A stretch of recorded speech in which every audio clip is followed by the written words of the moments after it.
3 days ago, 7-year-old Jaimani Amir Rivera was senselessly murdered outside his residence in the 2300 block of West Jackson. Today, we secured felony first-degree charges against a 16-year-old male offender. He was also charged with felony first-degree murder, personally discharging a firearm that caused the death, and issuance of a warrant. This offender was taken into custody yesterday afternoon by members of the Chicago Police Department and the U.S. Marshals Great Lakes Regional Task Force less than 48 hours after the shooting. For the past 3 days, the Area 3 Detective Homicide Team working this case has been fully focused on bringing justice to Jaimani and his family. These detectives and members of the Area 3 Area Technology Team have sifted through evidence, interviewed witnesses, and gathered the intelligence needed to charge this offender in partnership with the Cook County State's Attorney's Office. They did great work to hold this offender accountable. And again, let me say it again, they did excellent work to hold this violent offender accountable and take him off the streets so that he can't destroy another family. I also want to acknowledge the 2 field training officers and probationary police officer from the 12th District who responded to the scene. They responded heroically. They immediately rendered aid and transported the child to the hospital in their squad car. While his injuries were too severe, these officers did everything they could in an attempt to save this child. I want to thank them for the way they handled this chaotic situation and the trauma that's associated with it. Jaimani's life was taken from him. For what? There is no excuse for this violence. It's unacceptable that we have Chicagoans losing their lives. It's absolutely maddening, heartbreaking that innocent children are dying in our city. Parents should not have to bury their children. It's not fair that our community members are continuously exposed to this type of trauma stemming from the level of violence that we're seeing. Please keep Jaimani's family in your thoughts. Their lives were changed forever in a matter of minutes. We're focused on accountability, but we are also focused on Jaimani's parents who need our support. I just want to be clear with one thing, and I want to give credit where credit is due. Chicago Police Department has done an excellent job of following up on this particular situation. I just want to make it clear to everyone that when a life is lost, our police officers feel it. Our detective division feels it. We're in the business of holding people accountable who act out violently against our citizens. We want to make sure that we take those people into custody so there is a level of comfort that we have taken a murderer off the streets. The people that you see standing here to my left done an excellent job of getting this work done. These detectives, along with other members of our police department and other police agencies, have worked tirelessly to make sure that we took someone into custody who shot aimlessly in the direction of a 7-year-old, striking him in the chest and taking his life. So I just want to give credit where credit is due and the work that's being done. But I also want to thank everyone who is standing here who has worked in partnership with the Chicago Police Department to get this done. With that, I'm going to turn it over to Chief Ursitti for the investigative overview. Chief Ursitti.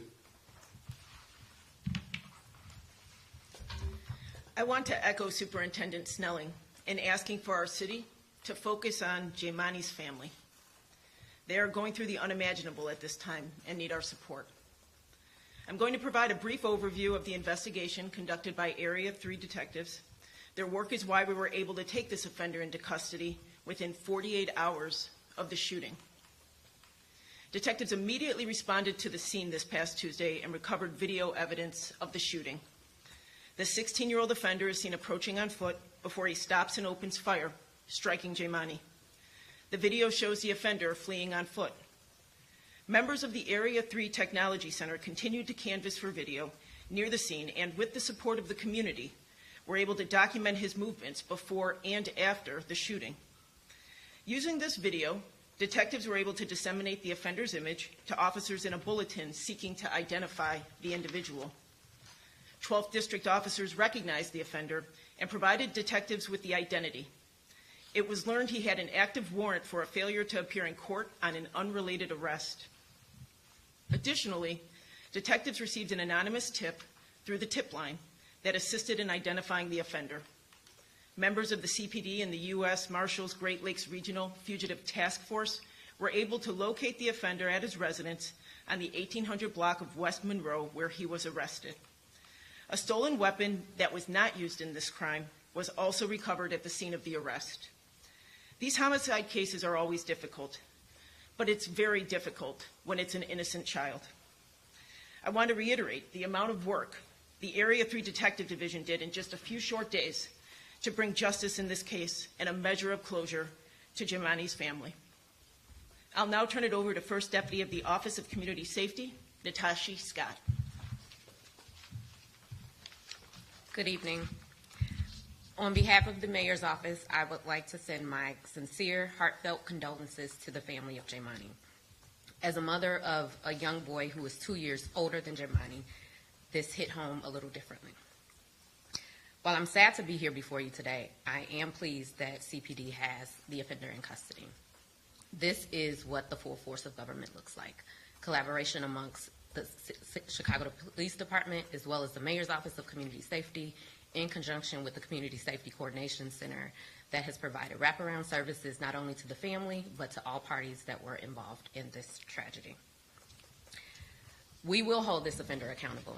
The mayor has stated over the course of the past week the importance of accountability, and this is a reflection of that. I will now pass it over to Shalisha Peterson from Hug a Child.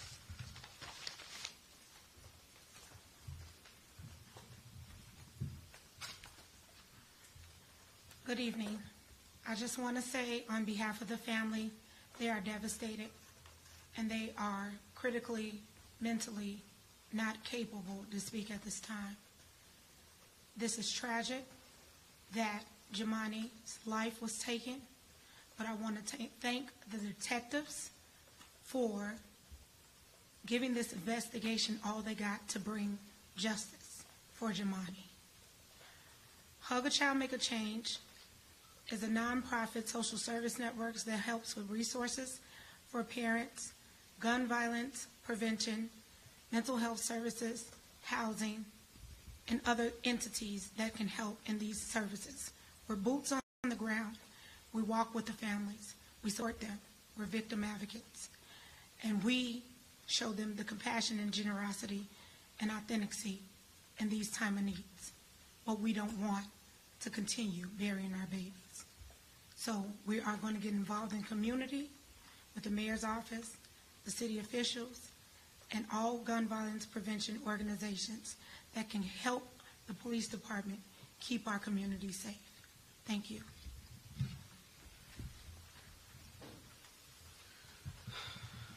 Thank you very much, Vice Mayor Burnett.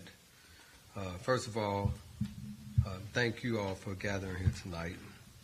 We come together with a mix of relief and sorrow.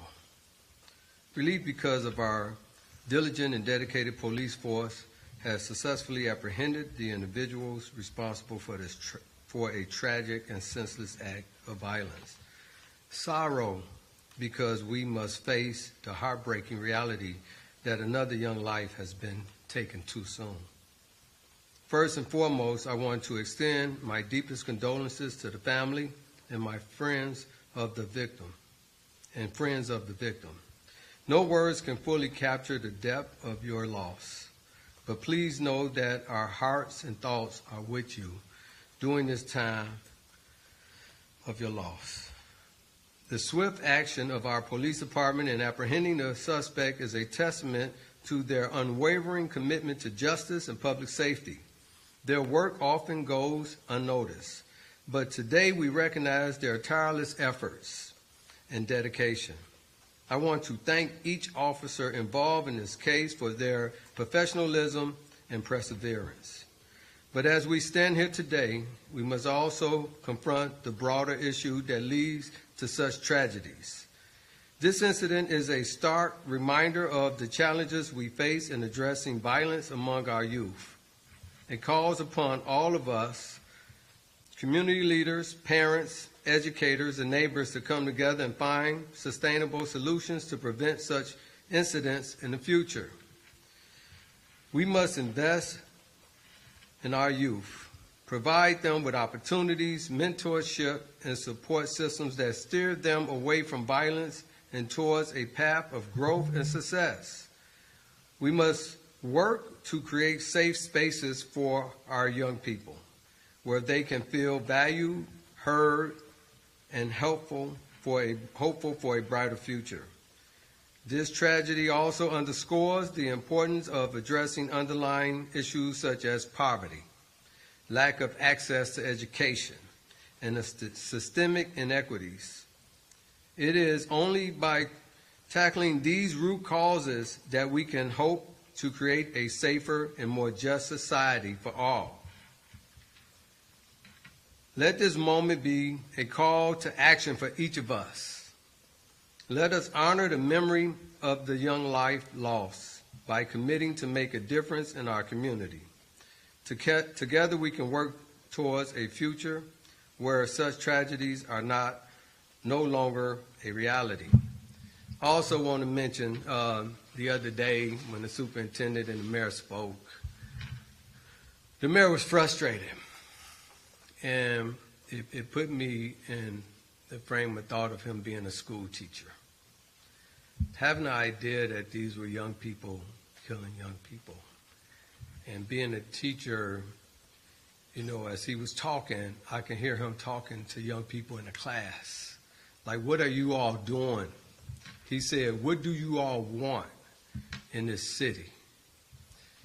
We need to wrap our hands around all of these young people. I pray for Janari and that family. I pray for the other young man and his family also. Hopefully he gets some trauma. There's something missing there for a 16-year-old to be able to get a gun like that and also be able to take someone else's life. Hopefully he would get treatment, and hopefully whomever put that gun in his hand would be God also. Thank you very much.